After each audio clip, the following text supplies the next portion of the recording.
The broadcast is now starting. All attendees are in listen-only mode. Hello, everyone. Welcome to this webinar on Disciple C.D.P. This is our 31st webinar, I believe. Elena? I'm not sure, but we can say it's 31st.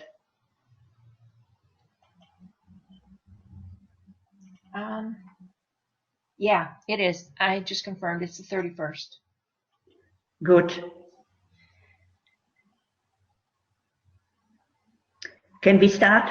Yes. Okay, we will continue with the instructions of C.D.P. given to her by Master D.K. And today we will discuss the instruction for January 1939, found in DINA I, page 524. And it goes, my brother, you have made a real progress. That is the first thing I wish to say to you. A little more clear thinking and acceptance of the facts which you know about yourself will set you free. These are the words of Master D.K. Now, she is finding difficult to accept the facts about herself, but only by accepting them, she will be free to express them and fulfill her soul's purpose. Now, during the 1939, the transiting Chiron, which is the major energy of adjustment, was moving over the natal Cancer ascendant and activating the progressed ascendant. Do you want me? I'm sorry. And progressed Neptune, the esoteric ruler of the Cancer ascendant, indicating the soul purpose. We can put on the screen the quadra wheel. Okay. Okay. For basically for January 1939. Okay. We wouldn't be moving the quadra wheel. I'm leaving that for the people to adjust the process themselves, because each planet is moving according to the day and time. Okay. Now the natal ascendant in 4° Cancer 25 also carries a very important midpoint involving the Chiron energy, Chiron MC midpoint, which falls at 4° Libra 41, and Uranus Pluto midpoint in 4 Cancer 09. So these are the energies which would be influencing the whole 1939 year process. Okay. This combination of energies brings into focus also the summit of the tower she built in her garden, because the garden is going to be used in this instruction, which DK is bringing through its presentation at different ideas again. Okay.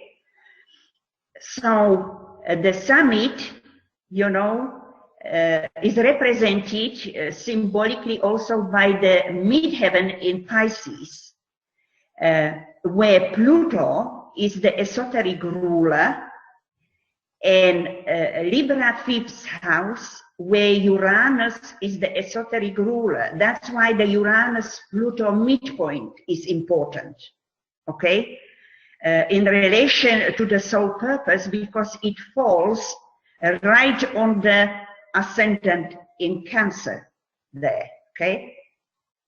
And the 5th house involvement is because of the causal body as the container of gifts to be creatively expressed and stimulated by the soul's love of the soul, okay? Now, Uranus-Pluto is very powerful first ray combination, strengthening the first ray of the summit of the tower, which is found upon the highest mental subplane where we find the abstract mind. Now, she needed to build the Antakarana to the abstract mind and utilize it in the creative expression. Transiting Uranus, moving over the progressed midheaven there, and in aspect to the natal Pisces midheaven, with its midpoint Chiron Neptune, falling in 28 Aries 58, in exact aspect to the natal nodal axes, which are found exactly in 28 Virgo Pisces 58. So you see this Chiron Neptune midpoint importance here, in relation to also to the nodal axis and to the midheaven, okay, indicating Antakarana to the first abstract subplane of the mental plane. That is one interpretation of the nodal axis, and because they have a number of interpretations. Now, the confirmation of the Antakarana is there with an added soul contact provided by the transiting Jupiter, going through the 9th house, her second ray soul ruler, and it is the Aquarian 9th house of the abstract mind, which is ruled by Jupiter esoterically. It's the esoteric ruler, and it is entering Pisces, which is the conditioning energy of the summit or the MC in Pisces there, okay?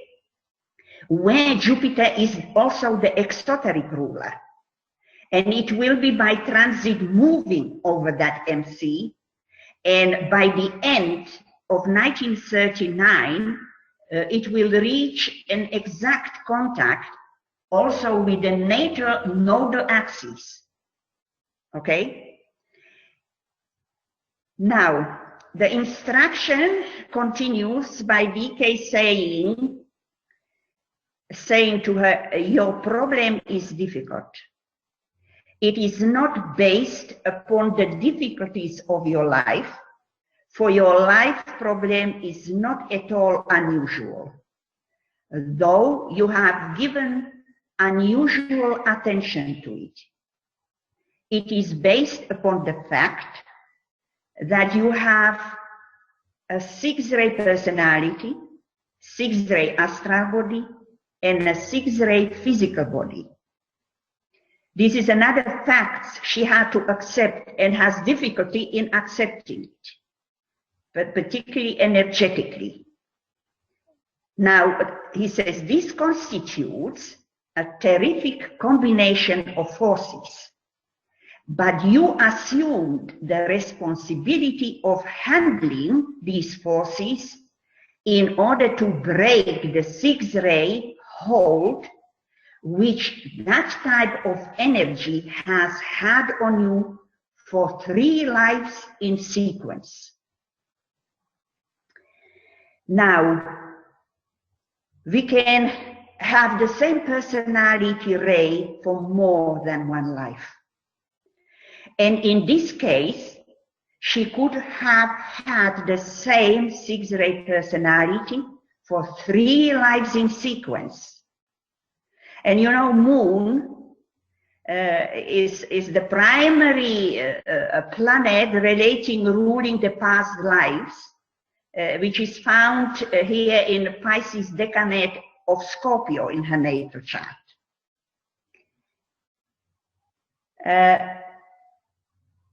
But she assumed the responsibility. You see, Saturn in Pisces indicates the end of cycle. This was the incarnation when she had to conclude this hold of the sixth ray. But as we learn, she didn't manage to do so. You know, to break the hold of the sixth ray, Pluto, the breaking energy of the first ray, ruling Pisces and Scorpio, the placement of the moon of the past lives, you see. Because her soul purposefully put together 3 sixth ray vehicles for this incarnation: personality, astral body, and physical body, for her to finally conclude the hold of this sixth ray. Now, transiting Saturn in Aries through the year activates the natal, solar arc, and progress moon, ruler of the Cancer ascendant, and together with transiting Jupiter, Uranus, and Neptune, they activate the progress ascendant and the natal and progress sun, representing the personality. We note that the progress ascendant is also moving through Leo, and Leo represents also the threefold personality, together with the moon Saturn energies, also related to the personality. Okay? Now, if we put the chart of the lunar eclipse in May,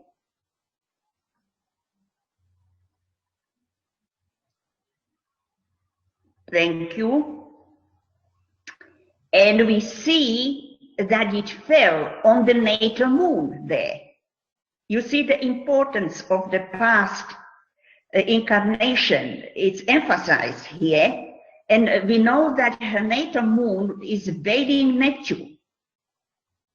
And it's placed, as I already said, in Pisces decade of Scorpio there, 12 degree 22. And it carries a midpoint of Neptune-Pluto. You see the emphasis of the same energies, okay? Which this midpoint is found in 12 degree Taurus 20, very close to that moon. And the transiting Pluto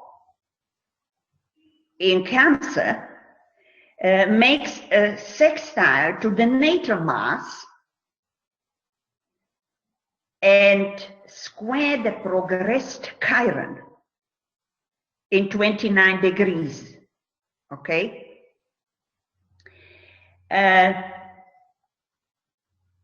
We don't see the progressed Chiron here because this is just the chart of the eclipse, okay?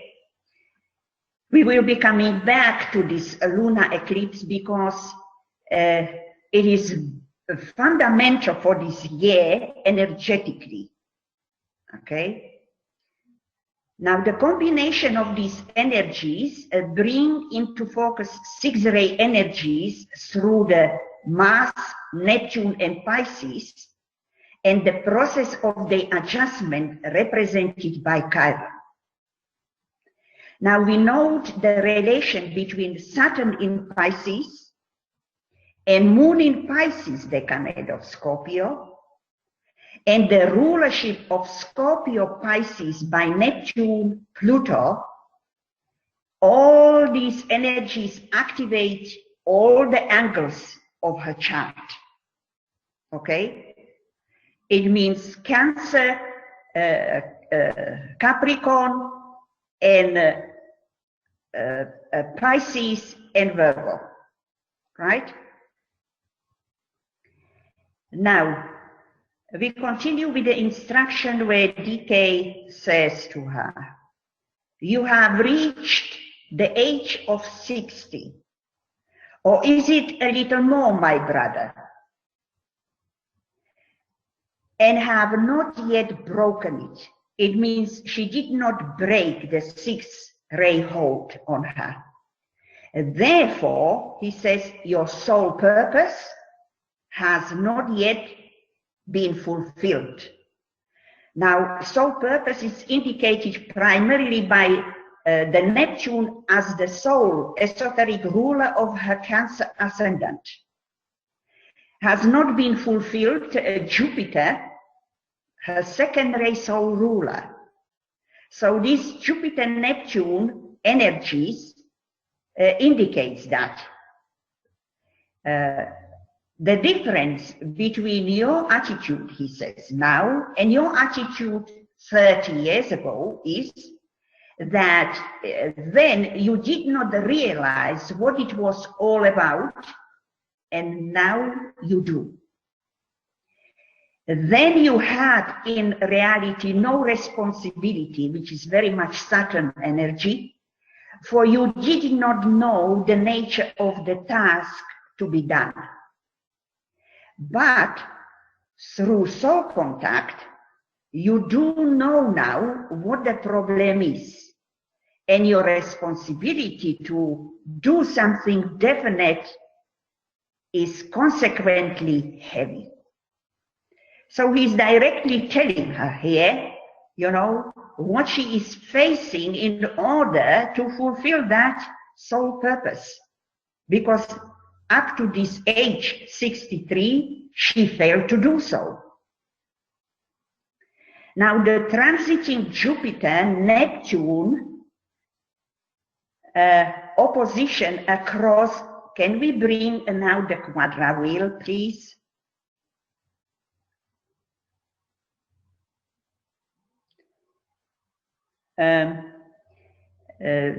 You see that Jupiter and Neptune across, as they move, they will come opposing to each other, okay? In early April, through the Virgo Pisces polarity and the 4 and 10 houses. Because, this is important because they are also the rulers of Virgo and Pisces, okay? Jupiter, Neptune. And Neptune is the esoteric ruler of the Cancer ascendant. And in August that year, the solar arc, Jupiter, will reach exact square to the natal Neptune, further emphasize the importance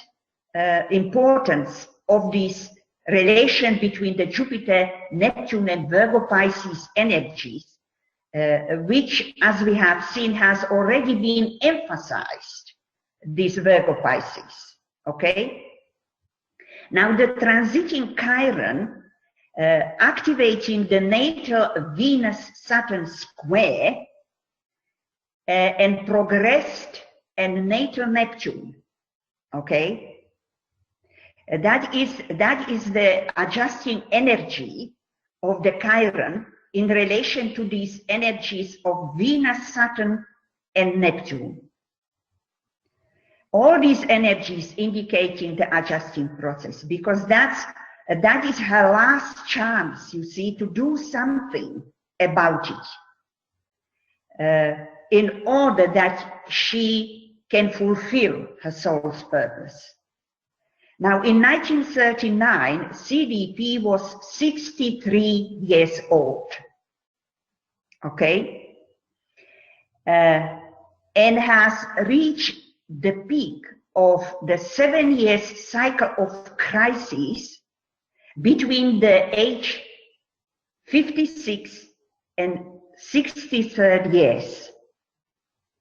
And the relevant reference you can find about this is in Esoteric Psychology 2, page 53, where we have this statement from decay there, for the remaining years of life, there should be an increasingly strong relationship between the soul and its vehicles, leading to another crisis between the 56th and 63rd years.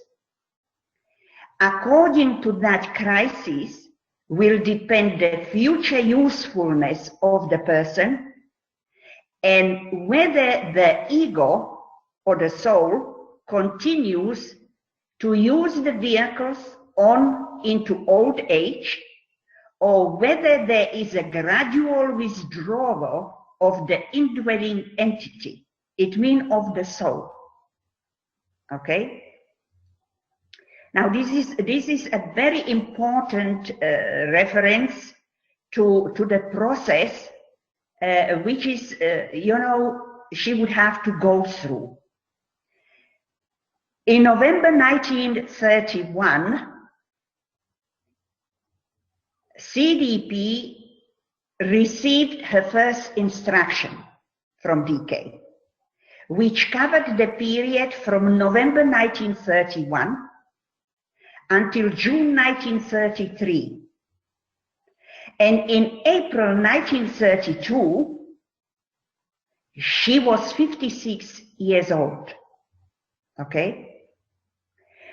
Now, in October 1931, we bring the chart of the solar eclipse, okay, for October, 11 of October, 1931. You see it on your screen, where the eclipse was in 17 Libra 15, and was activating a Mars-Saturn midpoint, which is found in exactly 17 Libra. You don't see it here, but if you calculate it, it is in 17-degree Libra. It means that solar eclipse in 17 Libra has activated this Mars-Saturn midpoint. And Mars-Saturn midpoint is carried by the natal Jupiter, which is her second-ray soul ruler. So this is a very important contact, you see, because it's involving the soul energy here, and a very important Mars-Saturn energies, very testing nature. The eclipse also formed sextile to the progressing Uranus, which is found at the time of the eclipse at 16 degree of Leo 39, and transiting Uranus in 17 Aries as the esoteric ruler of Libra. You don't see this here because we would need to put the quadra-wheel back in order to see this happening.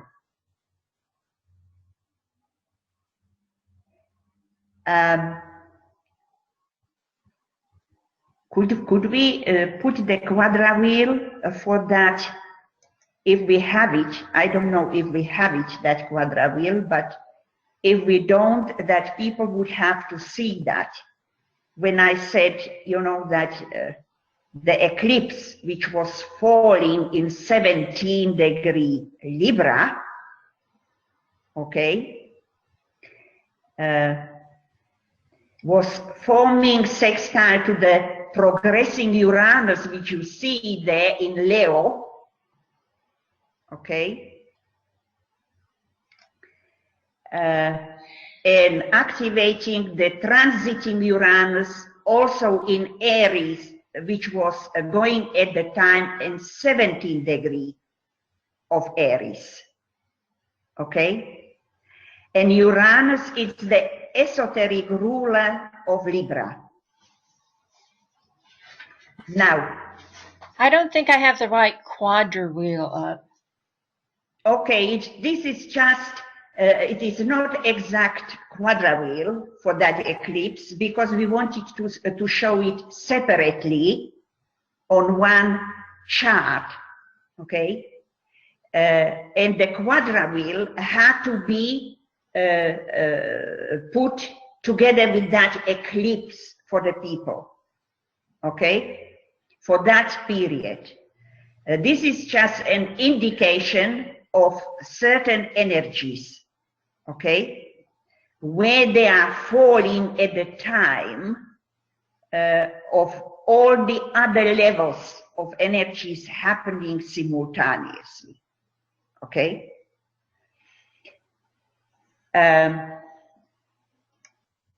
Now, the activation of the Mars Saturn midpoint by Uranus in relation to Libra is bringing the focus on a very important but difficult decision she had to face at the age of 63. Basically, what we have here is that the eclipse, you see, for the 1931 has already initiated a process here, which was going on through her life. The 7-year cycle of crises and her training under Master DK with the first instruction in November 1931 was initiated by the solar eclipse in October 1931. That's why the importance of that eclipse, okay, which has to be put together with all the other transits and progression happening in October. We cannot deal with all these extra details in order to show this because it is a very time-consuming process. Now, a crisis is conditioned primarily by Saturn, as we know. And at the time of the eclipse, the transiting Saturn was in 17 Capricorn. And together with the transiting Uranus in 17 Aries, activating the eclipse in 17 Libra, the progressed Uranus and the Mars-Saturn midpoint all in 17 degrees. That's why the importance of that eclipse, because in exactly the same degree, 17 degree, it activated a very important energies, okay? Now, Mars and Saturn are an important testing energies, being strongly related to Scorpio and Capricorn. Mars ruling Scorpio and Saturn Capricorn.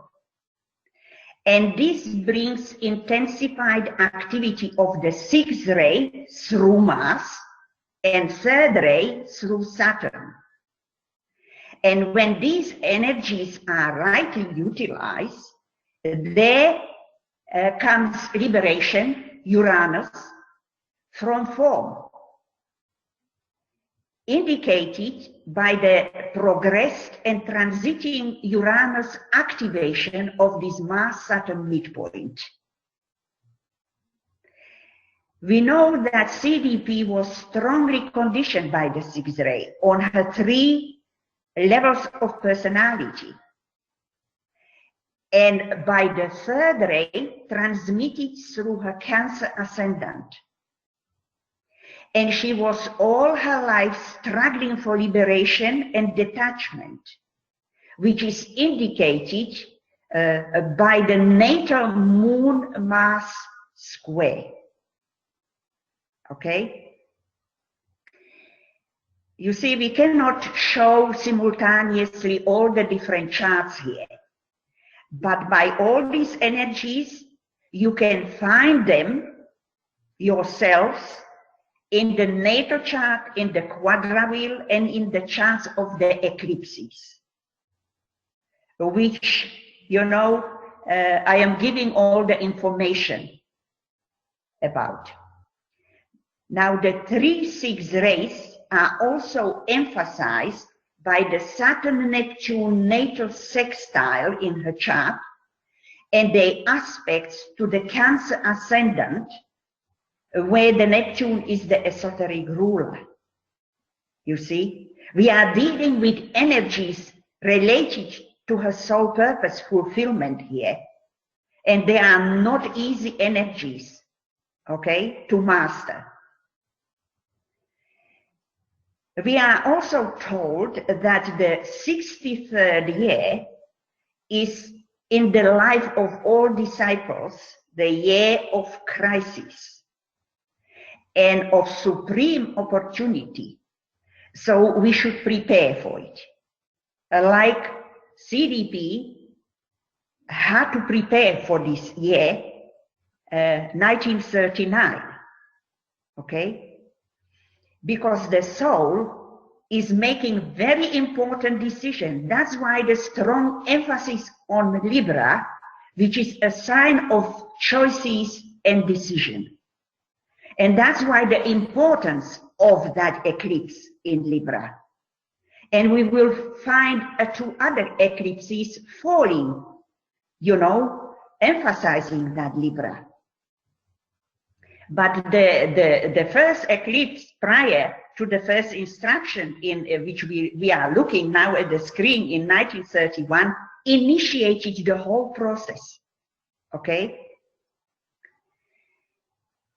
Now in July 1939, the solar arc Uranus in 17 Libra reached the exact contact with the natal Mars Saturn midpoint in 17 Libra, the sign of decision, where Uranus is the esoteric ruler, Saturn has its exaltation there, and Mars has its detriment there. So all the energies, Mars, Saturn, and Uranus are emphasized by this relation of the Uranus, solar arc Uranus in 17 Libra and Mars Saturn midpoint in 17 Libra, reaching exact contact. Okay, July 19, 1939. Now, Mars Saturn combination can be interpreted as everything else on different levels, but one of them indicates also ending or death, okay? In this case, it could indicate the start of a possible withdrawal of the soul from incarnation. Because on the 5th of November 1940, the next year, which is she died, it is the day and year of her death. And at that day and year, now the progressed Uranus in 17 reached 17 degree Leo and making exact sextile to this Mars Saturn midpoint in 17 Libra. You see, before it was the solar arc Uranus reaching this Mars Saturn midpoint. Now the progressed Uranus. It is putting the finalizing sort of contact there on that Mars Saturn indication its end, in this case death. And we will look at this closer in the next webinar when we will deal with the instruction for 1940. Okay? Now, we continue with the instruction on page 524 there, where DK says, the glamour of ties and relationships has held you for years. The personality umbilical cord, which is primarily Cancer and Moon, ruler of Cancer ascendant, and Cancer decanate of Pisces midheaven there, The natal chart, if we have it somewhere, BL would help here, but they can see it also in a quadra wheel, because it's the inner chart of the quadra wheel. Strong personality ties, you know, all 6-ray energy there. And he says, this personality, umbilical cord, still links you to your children. We see the moon in the 5th house of children there, okay? In the natal chart. And he says it should have been severed or broken, and rightly so, which is a Pluto as ruler of the moon in Pisces decade of Scorpio, with its first ray of destructing or breaking quality. It should have been broken, he said, several years ago. It would have been of real benefit both to you and to them. This you know well when the glamour of the responsibilities of motherhood is not upon you. You have to realize now that you have no such responsibility. Now, you know, the responsibility of motherhood was her career. Because you see, the career is the midheaven in the Pisces, in the Cancer decade of Pisces, with the moon ruling the Cancer, with the Neptune. That was a career. She had no other career, only being a mother. Okay? And this was another problem for her. You know, to break these very close ties to the people she loved, particularly to her children. Now again, you know, we have a strong focus on the moon and Cancer, which is indicated by the lunar eclipse in May on the natal moon, which we already looked at, okay, with its Neptune-Pluto midpoint on that moon, okay,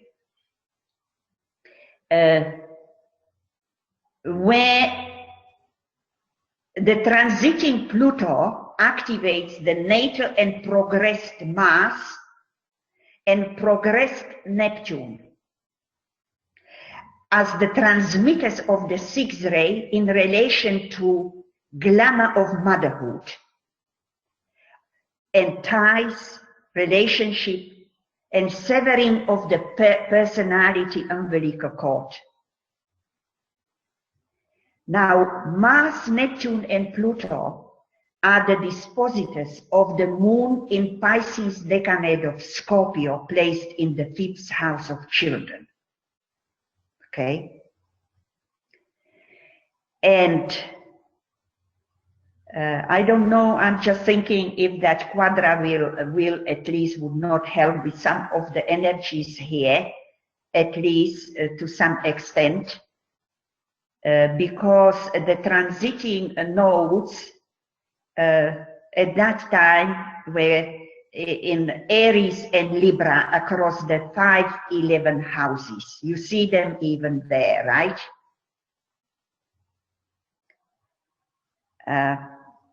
Well, but not particularly. Do we see those transiting nodes there? Yes, they're in Taurus here because this is 1939, but yes. Yes. Which activate the progress Chiron in Aries. You see it there? Progress Chiron in Aries. Right. Natal Mars in the same degree, 29, natal Mars, ruler of Aries, and the natal nodal axis in Virgo Pisces. You see? These are energies which are activated here, okay? At the time also of the lunar eclipse in May.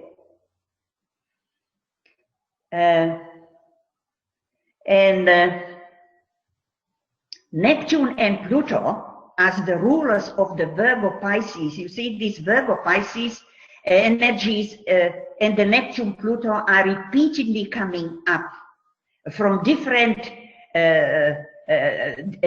times through the 1939 and different transits and progression. And also the nodal axis across the 10 houses, okay, the natal axis of the nodes and of the MC in the Cancer decade of Pisces, indicating that, as I said, she made the motherhood her career, okay? Because they are emphasizing the energies on that MCIC, which is the 4th and 10 houses. 4th house is also family, okay? It's a Cancer house, basically.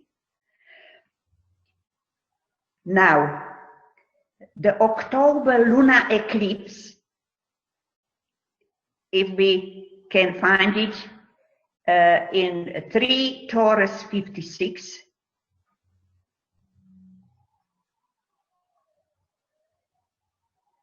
right? It activated the progressed and solar arc Neptune. You see, we have another eclipse here in 3 degree Taurus, where is found her natal and also natal Neptune progressed and solar arc. So the Neptune is emphasized here in relation to that Pisces midheaven, okay? And the solar arc moon is found in sextile to this Pisces midheaven, and the progressed moon was entering Pisces and activating the solar arc nodes. Now, it would be best to put the quadrangle back, that we at least can see the movement, maybe of that progressed moon.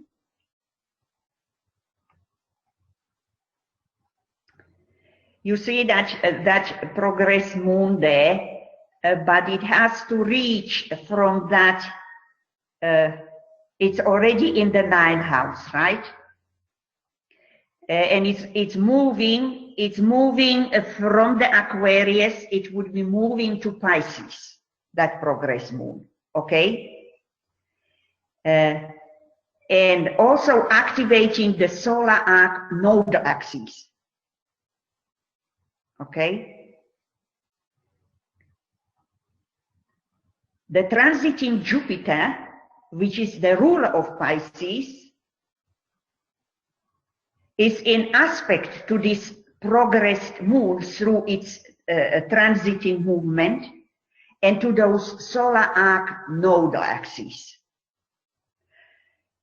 It's important relation of that Jupiter to that Pisces midheaven as a ruler, okay? Transiting Neptune through Virgo and the 4th house, ruler is also ruler of the Virgo, okay? It's found transiting in Virgo, but is ruler of Virgo also, is veiled esoterically by the moon. Moon veiled by Neptune is the esoteric ruler of Virgo, okay? And the transiting Neptune emphasized this. And transiting Mercury through Scorpio, which we would not find exactly there, because you know we would have to keep moving the quadra wheel. Mercury transiting is moving very fast, okay? It's just to give you some idea that what you need to look for.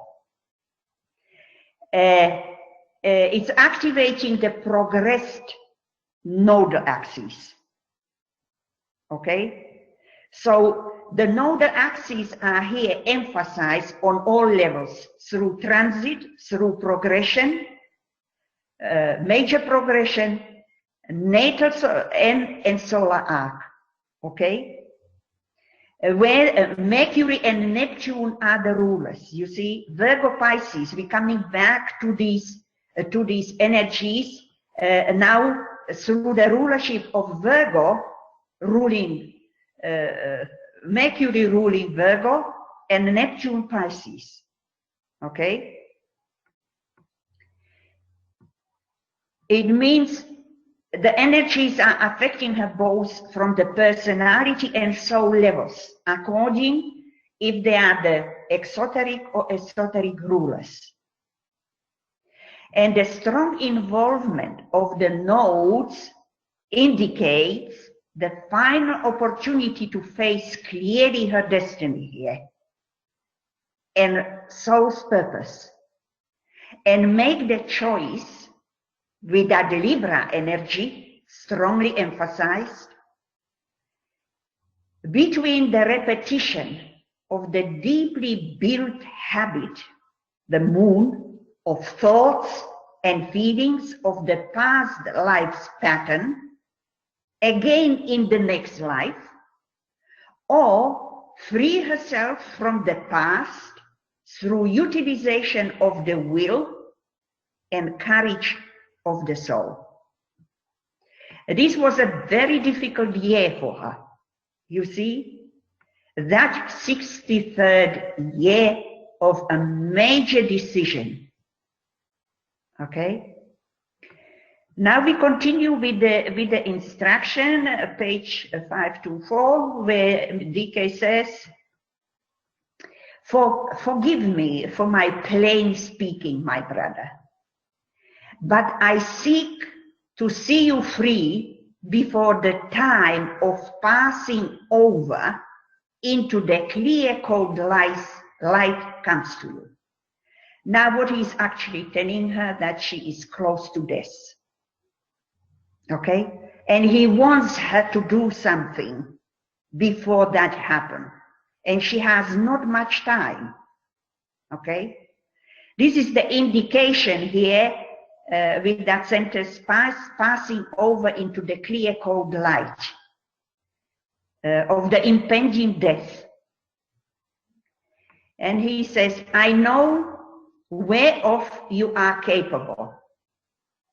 You are not using the power of your secondary soul, that's the Jupiter, which can laugh and sever or cut at the same time, which can convey the deepest love subjectively and protectingly.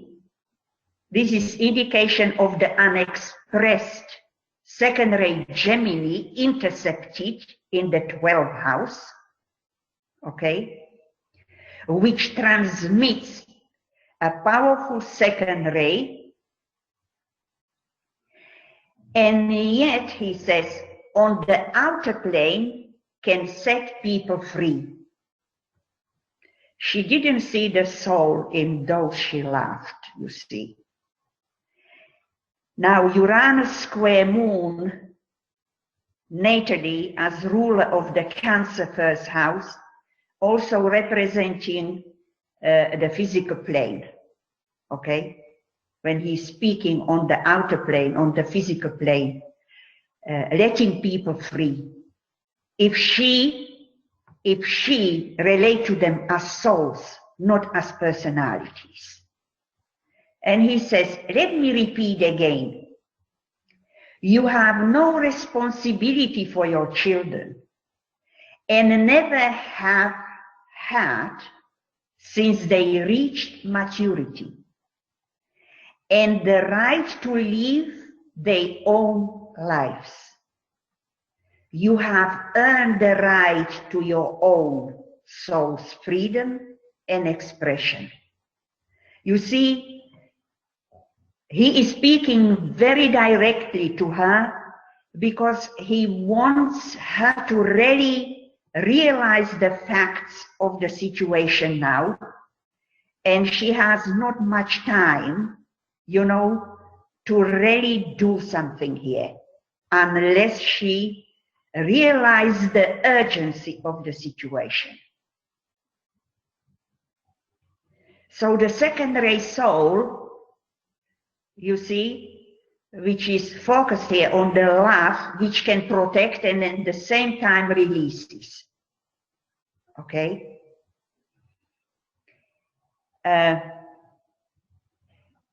Now, do we have a quadra wheel for the April 13, 1939 or not? If not, we keep this one.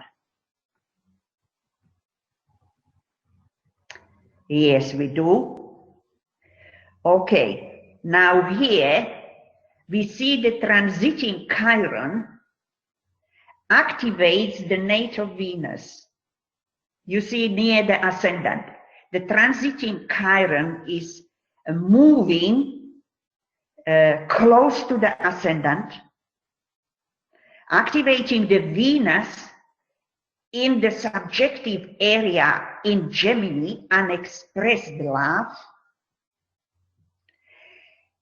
and of the soul on its own plane. This is the area, the 12th house represents the subjectivity and of the soul on its own plane. And Chiron is bringing, you know, a correction here. She needs to express that love out from the subjective onto objective plane. Now the progressed Venus activates the natal midheaven with its Chiron and Neptune midpoint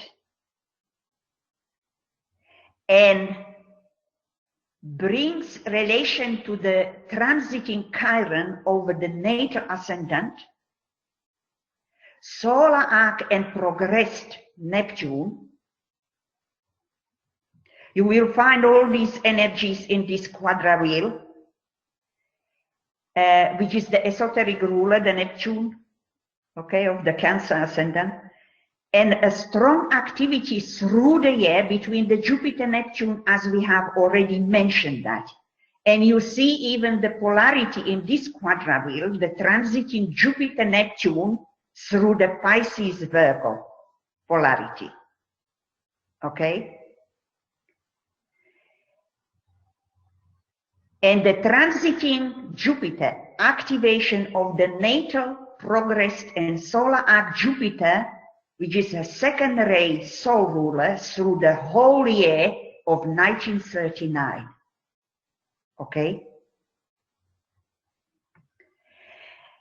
And now, following the instruction on page 525, DK says, will you take it now and free yourself? Uranus again. Or will you muddle through the remainder of this incarnation and in another life have to face the identical problem of family relationships and financial responsibility? This is a question he's putting to her. Okay? That's the Cancer, ruler of the second house of money there, indicated. As yet you have solved nothing, he says to her, but you have made progress and your eyes are open. Only fear plus the deliberate refusal to take the strong and right steps holds you back from a full participation in the service of humanity and in my work. Now, fear. You know, those who follow these webinars, you know, fear was a fundamental problem. And it's related to the natal moon in the Pisces decade of Scorpio, in the degree of the fourth test of Scorpio dealing with fear. Refusing to take the right steps, strong steps, but you know, that requires a will, and there was a lack of will, which was preventing her to take these steps. And you know, she was affecting her service here to humanity and to the group work there. He says, my work. She's facing basically this decision, what to do here, what she wants to do. Is she going to utilize that will and start to deal with this process? The master knows that she has not much time, you know, to put things right. So he speaks here very firmly to strengthen her will and to make the right decision. And you know, the will is emphasized by the summit of the tower, the highest abstract subplane of the mental plane, okay? Where we find also the abstract mind. Now, now we show the April solar eclipse in Aries Libra axis in 28 Aries. Okay, we see the Aries Libra axis. The Libra is emphasized again. Okay, with the choice and the decision to be taken. Okay, and together with the transit in Pluto, which was going at that time in Cancer and activating the progressed Chiron in Aries and progressed Venus in Cancer, which is ruler of Libra, you know, again, choices and decision. Okay, and the transiting Uranus at that time of this eclipse, which is the liberating energy and esoteric ruler of Libra, activates the progressed and solar of Uranus, because only the right decision will set her free. Okay, then we have another eclipse in October 12, is a solar eclipse in Libra, October 12th eclipse chart. Yes, now it's Libra Aries axis. Okay, in 18 Libra directly brings into focus the same energy. So you see how the initial October 1931 eclipse initiated this Libra energy, affecting her to the end of her life from that year. Okay, the transiting Saturn was moving through Aries and having its exaltation in Libra is at that time in opposition to the transiting Venus in Libra, and both forming T-square with the progressed Venus in Cancer in the second house of finance, related to the financial responsibility she carried for her family and children.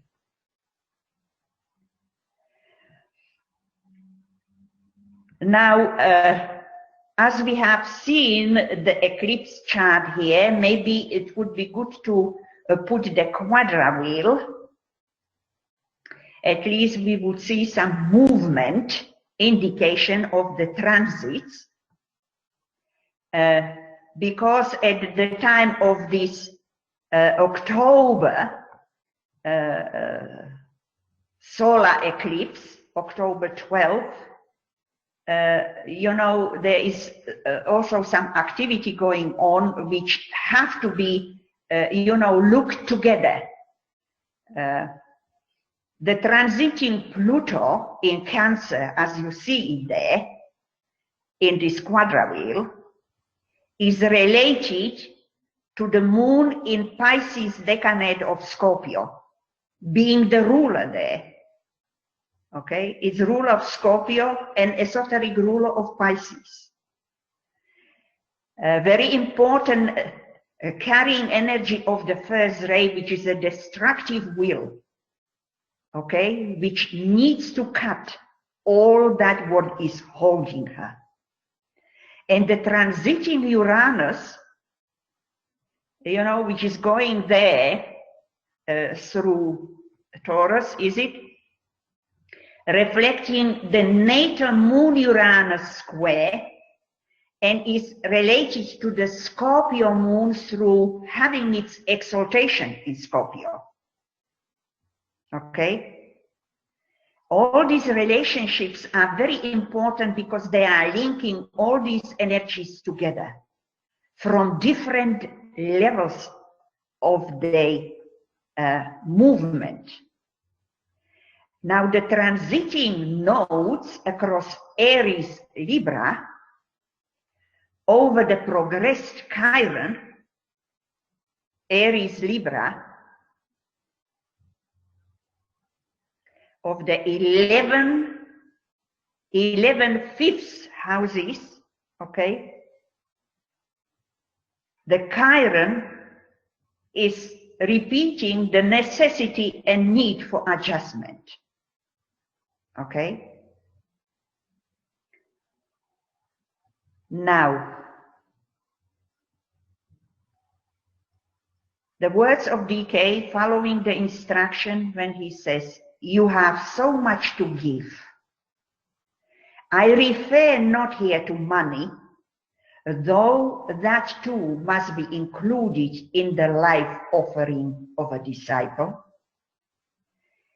At this time of world stress, I refer to greater and deeper gifts which you possess and are apt to refuse to recognize. She's refusing to recognize even her gifts. And he's saying, a loving heart, her gift, a mind enriched by years of study and lives of service, and by a loyalty and a gift for friendship, which is rare indeed to find. You see, she refused to recognize all these facts, even of her gifts, and use them. Now, the source of deeper gifts is found in the causal body of the soul. And the fifth house is considered the mansion of the soul, or the causal body, ruled by the sun as the transmitter of the second ray, and by Leo as the force of the self-conscious soul. Now, in her case, the fifth house is ruled by Libra, and its rulers, Venus and Uranus, are both aspecting the sun found in Sagittarius decade of Aries, natally, and Uranus is placed in Sagittarian decade of Leo. So you see that Sun and Leo is brought into focal point through this relationship related to the causal body of the soul in the fifth house, the house of children. Her critical moon is found there. Now Jupiter, the ruler of Sagittarius and her soul ruler, together with the Sun, transmit the second ray and rule also the heart center. The Aries 11th house as a focal point of friendship is emphasized, you know. In the 11th house, we find also our friends, not only our enemies, okay? And it's an area of sharing, of giving. And it's ruled by Mars, Aries, right? And Mars is found in conjunction with Venus, natally, in the 12th house, which is the Piscean house, in the subjective area of the soul on its own plane. And Venus as the ruler of the Libra 5th house, and you know, Venus and Mars are in opposition, are in conjunction and opposition the natal Jupiter in the 6th house, in Sagittarius, okay? Now we note that the April and October solar eclipses in the polarity Aries Libra and Libra Aries fell across this 5-11 polarity of houses, emphasizing her primarily focal energies which she needed to work with. Okay, particularly through this 1939 year, emphasized by all these eclipses. Now we continue with the instruction on page 525, where DK says, your soul contact is established. And this is a fact. You see, he's bringing to her all the facts upon which you can count. The vitalization of your physical life is due to the cramping to which you have subjected yourself and your pronounced inner subjective withdrawal to the mental and astral worlds. The subjective area there, okay? Venus we can see as the mental world in the 12th house, conjunct Mars. Mars is the astral world. And 12th house, it's subjective area of withdrawal to these worlds. In the intersected Gemini there. He says, you do not express the reality which you are upon the physical plane. She does not express all the subjective power she has on the physical plane. Again, the Venus-Mars conjunction opposition Jupiter in the exoteric placement in the intercepted Sagittarius unexpressed energy in the 6th house of service and in everyday life. Okay? He says the thought forms which surround you drain you of vital force.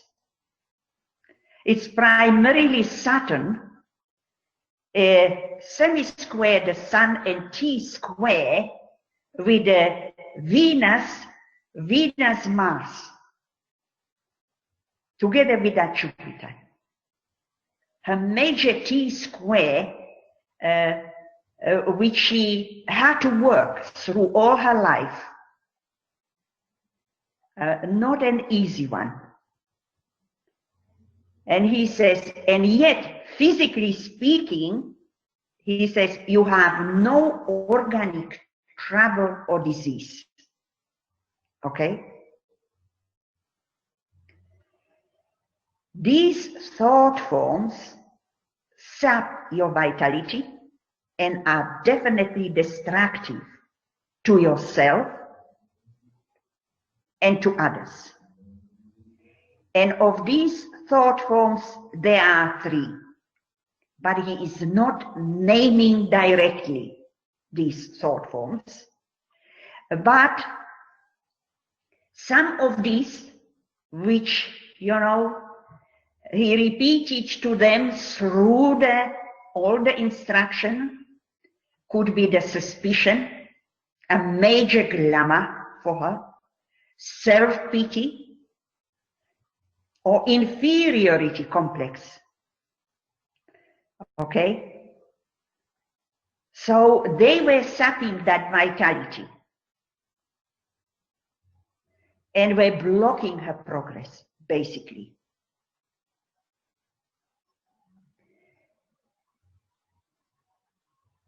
Continuing with the words of DK, he says, now this is something which is bringing a new energies for us to look at.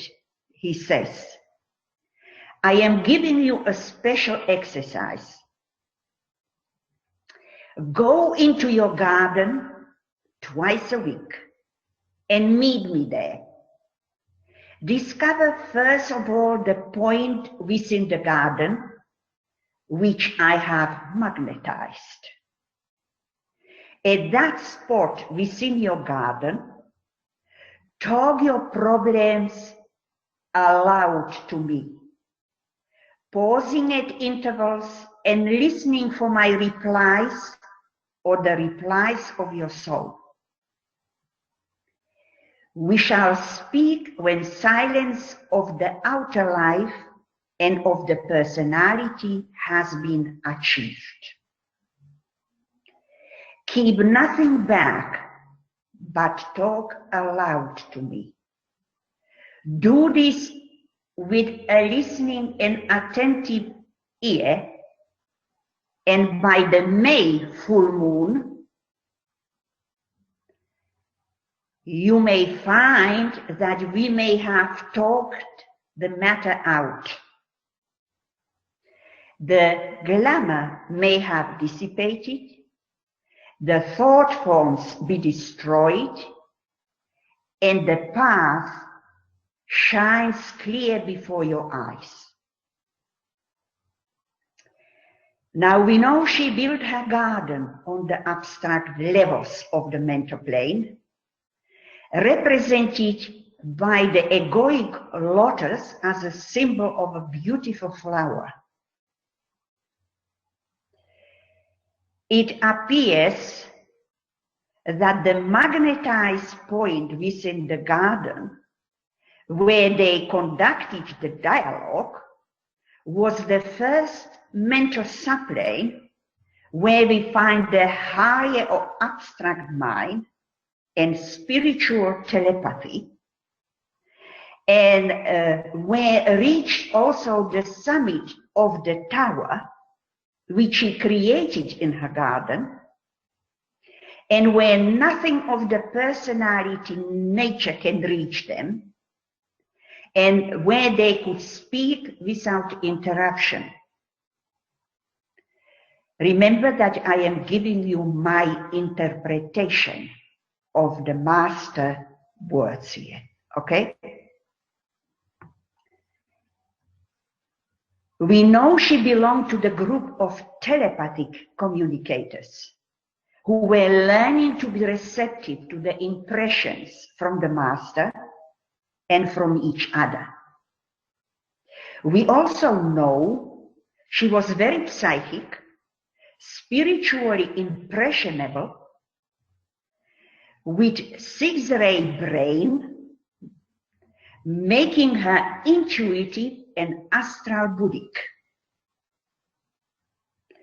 She had to listen to the replies coming from her soul and from DK, and for that she needed open channel to both the soul and the master. Now, in order to do that, she had to utilize the bridge or antakarana from the soul to the abstract mind where the soul can always reach her freely. Without the Antakarana, I don't think DK would be able to communicate with her. But he knew she had the Antakarana functioning. And how we learn here the importance of the seed thoughts during the 8 months of meditation in 1938, which he had to ponder upon with care, and which involved the tower in her garden. Now, this meditation had to happen prior to this special exercise in order to make this Antakarana functioning to some measure, which he had to construct through the 8 months of those meditations. Okay?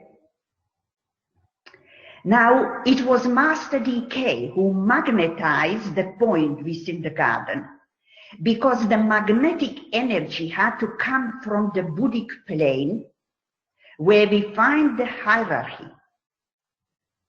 And its radiation is projected as attractive radiation, and is definitely in the nature of the second ray, implemented by the magnetic aspect.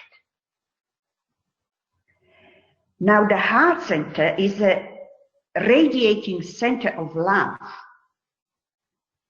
and speech is an expression of a heart. The sound of her voice must come from her heart, the heart on the mental plane we're talking about, with a Buddhic heart. And sounding force creates loving radiation between her and the master. So the second ray magnetism indicates the heart center on the mental plane, represented by the love petals of the egoic lotus, and a possible involvement of the sacrifice love petal, or the 8th petal, related to the second initiation, which was in front of her. And the sacrifice petals are found on the first abstract level of the mental plane, where the summit of the tower also is found, and the abstract mind. Now, she possessed selflessness. He was telling her so through the instructions, which is a major quality, you know, for selflessness to be present for the second initiation to be taken. And it means possessing this quality of selflessness indicates she was not far from taking that second initiation. Okay? As I have expressed my opinion through other webinars, how highly she was developed on the inner planes, she could actually take the second and third in one life. That would depend how she would deal with the 6th ray energy in the next life. Okay? Now, selflessness is a quality of Aquarius, which is ruled esoterically by Jupiter, her soul ruler. And Aquarius rules also the 9th house of the abstract mind. And you know, the 11th house of the relationships, of the sharing and giving. She had a giving, loving nature. Okay? That's why he says she had a friendship which is so rare to find. Now the unfoldment of this eighth petal, or sacrifice love petal,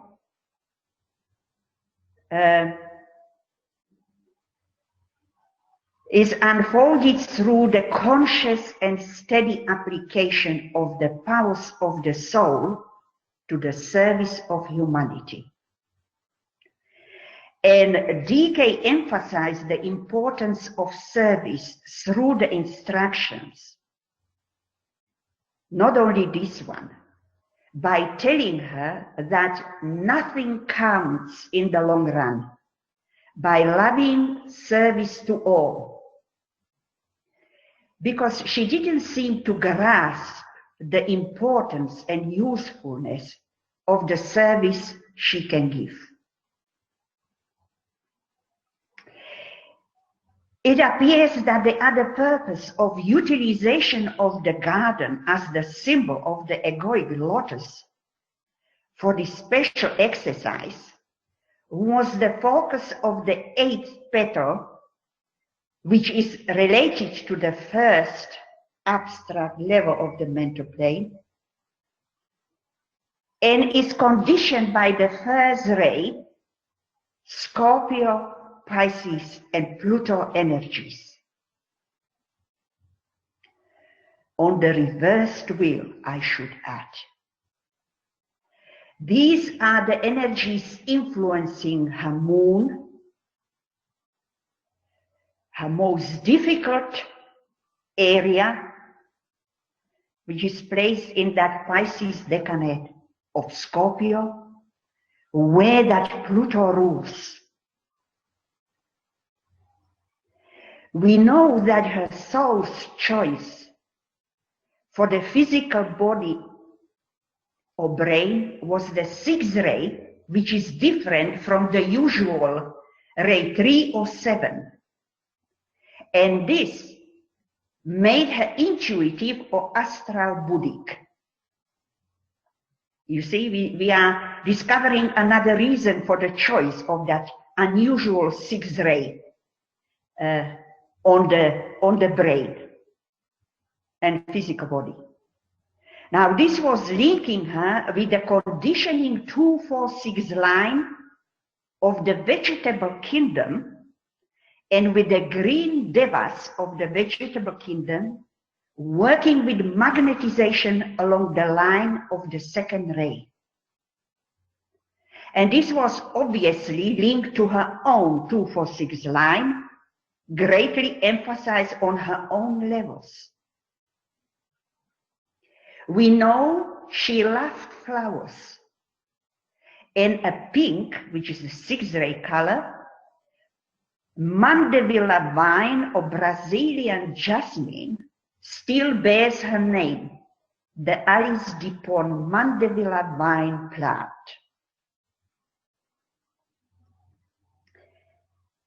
Now there is a difference between words and sounds. The word veils the thought or idea, and the sound makes it possible to manifest in the matter of a particular plane. Now, this is the reason why DK asked her to talk aloud to him. The sound of her words produced response in the Deva substance,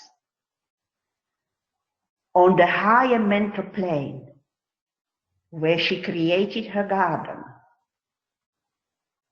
And the first effect of sound is light, which was causing the revelation of the glamour to be dissipated and the thoughts which needed to be destroyed and clearing the path.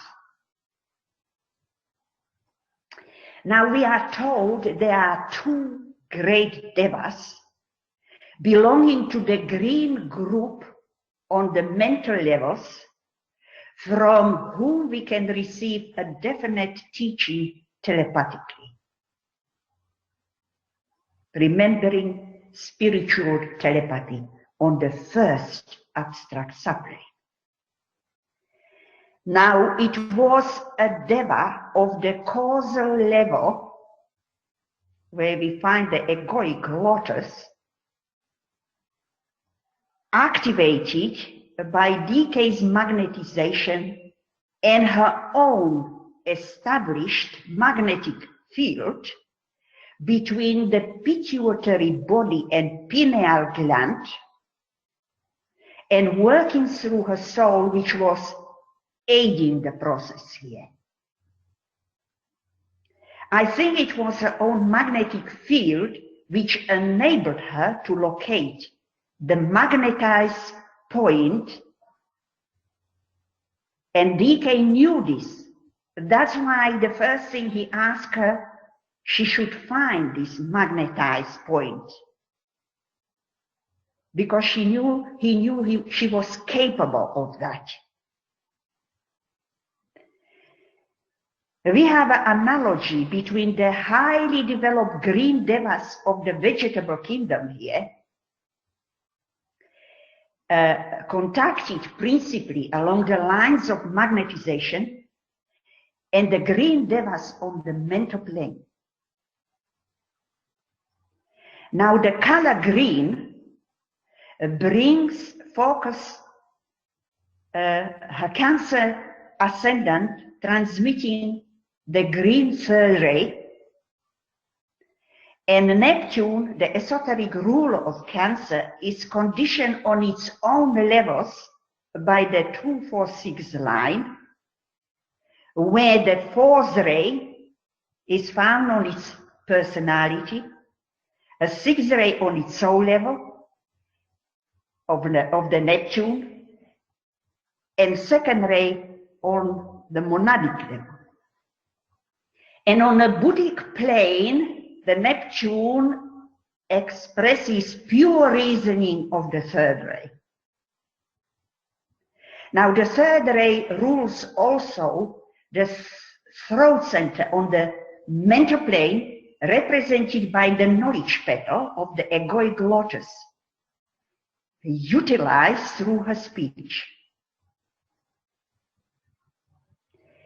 Now DK told her that by the May full moon, they may have, through dialogue, dissipated the glamour and destroyed the thought forms, which indicate the utilization of the first ray and of the abstract mind conditioning the first atomic subplane of the mental plane, where the first ray energy is very strongly influencing,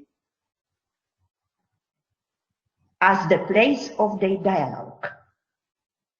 Okay? Now it appears that all the three layers of the egoic lotus, representing the throat, heart, and head centers, were involved. Now the full moon or lunar eclipse in May, that's why, you know, that lunar eclipse in that May, where the process was concluded of the dialogue, which started in January, fell on that moon, as we already discussed, in the 5th house. And this indicates that the purpose also of this special exercise is to free her from the suspicion and fear of her children and those she loved. Now, the destructive will of the first ray, represented by Pluto as the dispositor of the moon in Scorpio, an abstract mind ruled by Mercury and Saturn. We have three energies here linked: Pluto, Mercury, and Saturn. Now, from January to May, the progressed Pluto was in exact semi-square to the natal Mercury in Aries. And transiting Saturn through Aries was activating this Mercury-Pluto semi-square exactly on the day of the lunar eclipse in May. Now, Aries is the conditioning energy also of the first abstract level of the mental plane. So the presence of Mercury in Aries, where it is the esoteric ruler, Mercury rules Aries esoterically, and of Saturn in Aries, and both activating the progress Pluto as the ruler of the summit of the tower, symbolized by the Pisces MC, is very significant in this process. Particularly that the exact alignment of these energies happened with the May lunar eclipse or full moon, where DK said they should or may clear the field of the blockages. Now, during the period from January the May, the progress moon, as we have already seen there or discussed, through the 9th house, and also activating the Mercury-Pluto semi-square and the natal solar arc Pluto. Okay, so the moon, the most important energy which she needs to deal with and pass the test of fear there, keeps coming back. The transiting Neptune in Virgo is also activating the natal Pluto and progress moon as the esoteric ruler of Virgo, the moon, veiling Neptune. Neptune and Pluto form the midpoint carried by the natal moon and are also the dispositors of the moon placed in Pisces decade of Scorpio. I am emphasizing and bringing together again these energies. Moon and Neptune are the rulers of Cancer ascendant. And together with the Mercury, Saturn, Pluto, rule the MC in Cancer decade of Pisces, the IC in Capricorn decade of Virgo, and the descendant in Capricorn. Thus, all the angles of the chart are emphasized again. That's how important this process is here. Not an easy, but necessary for this disciple somehow to master. This indicates the significance of utilization of these energies in this special exercise, but also of the role the garden played in this, not only in this exercise, but also in her life and the lives of others who were using it and still use it. Now, the final words of the Master. May the rest and peace of consecration be yours, and my blessing rests upon you. It is not in appreciation of you that I take this time with you. Ancient karmic ties with me, your elder brother, and the deep love which DRS, which is initial of Alice Bailey, unchangingly bears for you, are the reasons adequate to me. Besides, my love is yours. We are on the same soul ray. So DK is concluding this instruction with blessing and explanation why he was taking the time with her. Was the soul love, karmic relationship, and deep love for her from Alice Bailey. And this concludes the webinar. Thank you. Well, thank you, Elena, for another very deep and insightful look at the instruction for C.D.P. and at her various times in her life. Well, I brought some new ideas with this, which somehow I arrived intuitively through the process as I was working. That's always the case. We always pick up something new every time we read DK, and not only about ourselves, but about, the disciples especially.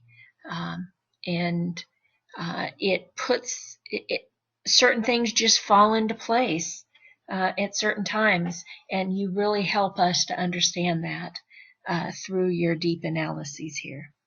So, thank you. Well, thank you for your help also. I couldn't do it by myself here presenting all this, and unfortunately, in this type of presentation, we cannot move the wheels, and you know how consuming time. I don't know how long it took this webinar now. I think we're about 1 hour 45 minutes into it. I think we're still around the normal time frame. So, well, but if we were, going through all the different quadra wheels, moving them, including those eclipses that people can see exactly in details, it would have been, a time-demanding process, That's why I, through this presentation in this way, even though I am leaving for people who are really interested in this to find all the detailed astrology themselves. But all the information, I have given of the dates and times and so on. So. Right. And we hope that individuals watching your webinars will in fact do that. So, well, that is my inspiration, that present something which is not found just anywhere by anybody, and maybe some people, but at least through this webinar, that it is something different, Well, thank you, and we'll say good night, good morning, good day, wherever you are. Yes, thank you, everyone. And I hope you're not recording this. Yes. You are? Here, you want me? Hold on just 1 second and let me stop the recording, and then